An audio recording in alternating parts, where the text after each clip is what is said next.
అంతే కదా! యాహ్! అయితే యాక్చువల్‌గా లావణ్య విషయంలో చూసుకుంటే గనక మీరు నిజంగా ఇందాక చెప్పినట్టు మీకు సంబంధం లేని గొడవలతో ఈయన ఇంత కట్టుతో అసలు ఏం జరిగింది? ఏంటి? మా నాన్న ఆ చెప్పుతో కొట్టిన దగ్గర నుంచి ఇక్కడ వరకు ఏం జరిగింది మీరు చెప్పండి. ఎందుకంటే మిగతా వాళ్ళందరూ కూడా బిట్స్ అండ్ పీసెస్ ఆ ఛానెల్‌లో ఇగో పరిగెత్తుకుంటూ వచ్చింది, ఎగిరెగిరి కొట్టింది ఇలాంటివి తప్ప నుంచి ఏమి లేవు. ఒరేయ్! రాజధాని ఎనకాల నువ్వు నిలబడ్డావు, లేకపోతే ఇంకెవరి మీద నువ్వు నిలబడ్డావు. నీ ఎనకాల ఎవరుంటార్రా? హ్మ్. నేను చూసుకోవాలి నా ఎనకాల ఎవరు లేరు ఆ రోజు. హ్మ్. అర్ధరాత్రి అయింది. అది కూడా 12 గంటలకి చీకట్లో ఇలా ముసుగు దొంగలాగా దాడి చేస్తే. ఆ! అంటే ముసుగేం వేసుకోలేదులెండి. ఓపెన్‌గానే వచ్చిందావిడ. హ్మ్. బట్ అర్ధరాత్రి 12 12 గంటలకి గంటలు ఎక్కడది? ఒక ప్రముఖ స్టూడియో. ఛానెల్ న్యూస్ స్టూడియోలో. ఛానెల్ 12 గంటలకు కూడా మీరు ఇంటర్వ్యూలు ఇస్తూనే లేదు ఉన్నారు. యాక్చువల్‌గా పాపం 2 రోజుల నుంచి ఆవిడ ఫాలో అప్ హ్మ్. చేస్తుంది. హ్మ్. ఇంకా లేడీ అందులోనూ ఆవిడ లేడీ అయ్యుండి నేను ఆ ఎంతసేపని టైంలో వెయిట్ చేస్తానంటే ఇంకా బాగుండదు. ఇప్పుడు యాహ్! తారక్ వెయిట్ చేస్తానంటే రేపు వస్తాను తారక్ అని చెప్పారు. పాపం హ్మ్. లేడీ అని నేను రెస్పెక్ట్ తోటి వెళ్ళాను నేను ఆవిడ హ్మ్. దగ్గరికి. హ్మ్. సో వెళ్తే ఇక వెళ్ళిన కాసేపట్లో అలా తలుపు ఇంటర్వ్యూ చేస్తున్నాం. ఇప్పుడు మీరు చేస్తున్నట్టు ఆవిడ నన్ను ఇంటర్వ్యూ చేస్తుంది. తప్ప తప్ప తప్ప ఆవిడ ఫోన్ మోగుతుంది. హ్మ్. అంటే నేను చెప్పాను. ఆవిడకి ఫోన్ ఎత్తి ఆవిడతో ఇప్పుడు నాకు బూతులు తిట్టించి ఇలాంటి చిల్లర ప్రోగ్రామ్స్ నేను రాలేదండి. హ్మ్. మీరు కావాలంటే ఆ తర్వాత మాట్లాడుకోండి ఆవిడతోటి. ఆవిడ వర్షన్ ఏదో తీసుకోండి. నాకు ఇలా చిల్లర పంచాయతీలు నాకు అవసరం లేదు. హ్మ్. అని చెప్పి లేదు నేను కాల్ ఎత్తను అని చెప్పింది.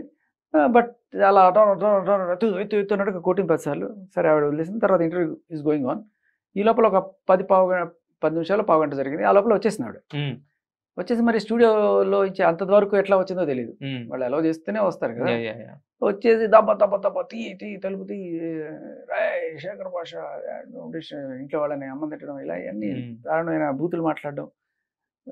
థ్రెటనింగ్ అనమాట. హ్మ్. Literally threatening. హ్మ్. అంటే నేనింక సరే బయటికెళ్తాను ఏం చేస్తుందో చూద్దాం అండి. అంటే లేదు లేదండి వద్దు ఇప్పుడు గొడవ అవుతది. హ్మ్. మీరు ఆగండి. ఇట్స్ డేంజరస్ అని చెప్పి ఆపింది. హ్మ్. సరే కాసేపయింది. నేను చెప్పాను లైవ్ ఉన్నంత సేపే ఆవిడ అరుస్తది. లైవ్ ఆపేసి చూడండి అన్నాను. హ్మ్. లైవ్ ఆపేస్తే ఆవిడ అరుపులు కూడా ఆగిపోయినాయి. ఆగిపోయింది. ఎళ్ళిపోయింది. ఆ! సో, బేసికల్లీ ఆ కవరేజ్ కోసం ఆవిడ చేస్తున్న పాటలేమో అనిపించింది. మొత్తానికి వెళ్ళిపోయిన ఒక 5 నిమిషాలు అయిన తర్వాత సరే ఇప్పుడు ఇంకెళ్తాను లేట్ అయిపోయింది. అప్పటికే 12 అయిపోతుంది. యెస్.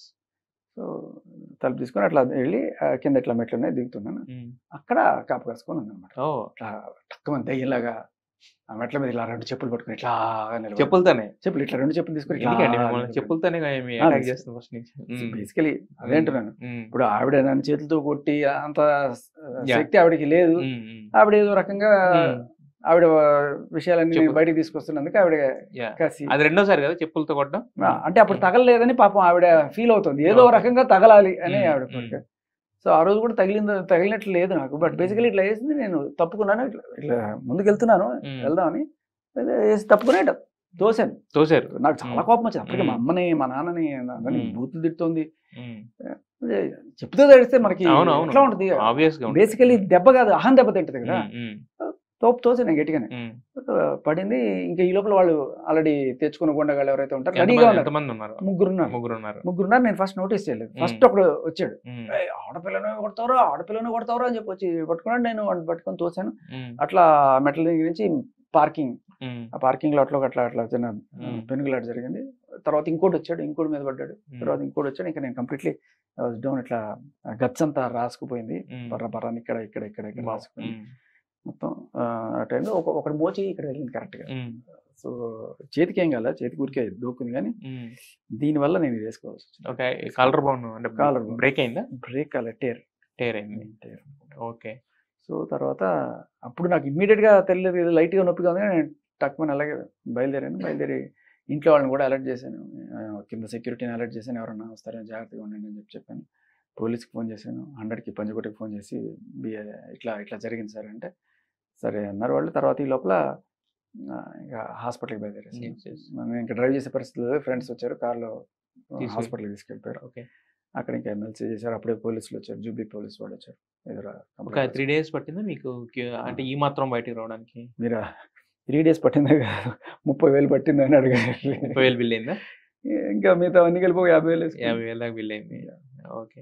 మరైతే ఇప్పుడు ఆ తర్వాత రోజు ఆమె కూడా బయటకొచ్చి నా ప్రైవేట్ పార్ట్స్ మీద కొట్టాడు, దాడి చేశాడు శేఖర్ ఇప్పుడు భాష. మీరు అడిగారండి. హ్మ్. నేను చెప్తున్నాను. సిట్యుయేషన్ ఏంటి? ఏం హ్మ్. జరిగింది? హ్మ్. ఆవిడ ఎప్పుడొచ్చింది? నేను ఎప్పుడు ఏం గొడవ జరిగింది? మనకి సాక్ష్యం కూడా చాలా క్లియర్‌గా ఉంది. ఆవిడ ఎంత అరాచకంగా గొడవ చేసింది, అక్కడికొచ్చినది బెదిరించింది, భయపెట్టింది అంతా చేసింది ఆవిడే. హ్మ్. నేను దాడి చేసేటైతే నేను ఆవిడ దగ్గరికెళ్ళాలి. నేను ఆవిడ ఇంటికెళ్ళానా? లేదు గదా! లేదు. ఆవిడ నా మీద వచ్చి దాడి చేస్తే నేను కొట్టించుకోవాలా? హ్మ్. కొట్టించుకోవాలా? చెప్పుతో ఎందుకు కొడితే పట్టించుకుంటారు? కొట్టించుకోవాలా కామ్‌గా. హ్మ్. మన డిఫెన్స్ ఉండదా? అవును. సో, నేనదే చేశాను. హ్మ్. దానికి మళ్ళీ పోయి కేసు పెట్టి అయితే ఆడవాళ్ళు అయితే సెల్ఫ్ డిఫెన్స్ అంటారు, బట్ ఆమె అయితే అది దాన్ని ఇంకా వేరే విధంగా వాడుకున్నాను. అదే అంటున్నాను. ఇప్పుడు ఆవిడ ఎక్కడైనా సరే, ఏ ఇంటర్వ్యూలో అయినా సరే, నేను పలానా ఛానల్కి పలానా టైంలో వెళ్ళినప్పుడు అని చెప్పింది, ఏమి చెప్పదు. శేఖర్ భాష నా మీద దాడి చేశాడు, ఎప్పుడు ఏమిటి ఎందుకు ఎలా ఏం లేదు, అంతే. దాడి చేశాడు, ఎక్కడ కొట్టాడు, ప్రైవేట్ పార్ట్స్ మీద కొట్టాడు, అది కొట్టాడు, ఇంకా వాళ్ళు కేసులు పెట్టుకోవడానికి కావాల్సిన సెక్షన్లకు కావాల్సిన అన్ని పెట్టుకుంటారు కదా. బేసికలీ నిజంగానే నేను అంత దాడి చేసి ఉంటే ఆవిడ ఫస్ట్ హాస్పిటల్ కదా పరిగెత్తాలి, పోలీస్ స్టేషన్ పరిగెత్తింది, పోలీస్ స్టేషన్ పరిగెత్తింది, మీడియా వాళ్ళకి చూపించింది. ఆవిడ ఏ హాస్పిటల్కి వెళ్ళాలా, వెళ్ళింది నేను, ఖండించుకుంది నేను. 3 రోజులు ఉంది మీరు, మరి పోలీసులు కేసులు పెట్టేది నా మీద మళ్ళీ. అదే అంటున్నాను. మరి పోలీసులు వచ్చి ఏమన్నారండి? తీసుకున్నారు, నా కంప్లైంట్ తీసుకున్నారు, చెప్పాను జరిగిందంతాను అదే రోజు రాత్రి. సో మరి ఏమైందో నేను వెళ్ళి, మరి ఆవిడ కంప్లైంట్ తీసుకోలేదా? మరి లేడీ కంప్లైంట్ కదా, లేడీ కంప్లైంట్ వెంటనే ఎఫ్ఐఆర్ అయిపోద్ది. అది మన అదే కదా నా పోరాటం. నోటీసులు ఇచ్చారా మరి మీకు? నాకు లేదు, నాకు ఇంకా రాలేదు. వాళ్ళు ఆల్రెడీ ఎంక్వైరీ చేసుకుంటారు కదా. అది పెట్టిన సెక్షన్స్ కూడా ఏదో కొంతమంది వాళ్ళని మోస్తున్న టీవీ ఛానల్ వాళ్ళు చాలా భారీగా, శేఖర్ భాషకి 5 ఏళ్ళు జైలు శిక్ష, ఉరిశిక్ష చేసేయండి రా, ఉరిశిక్ష చేసేయండి నాకు, అలా ఉంది.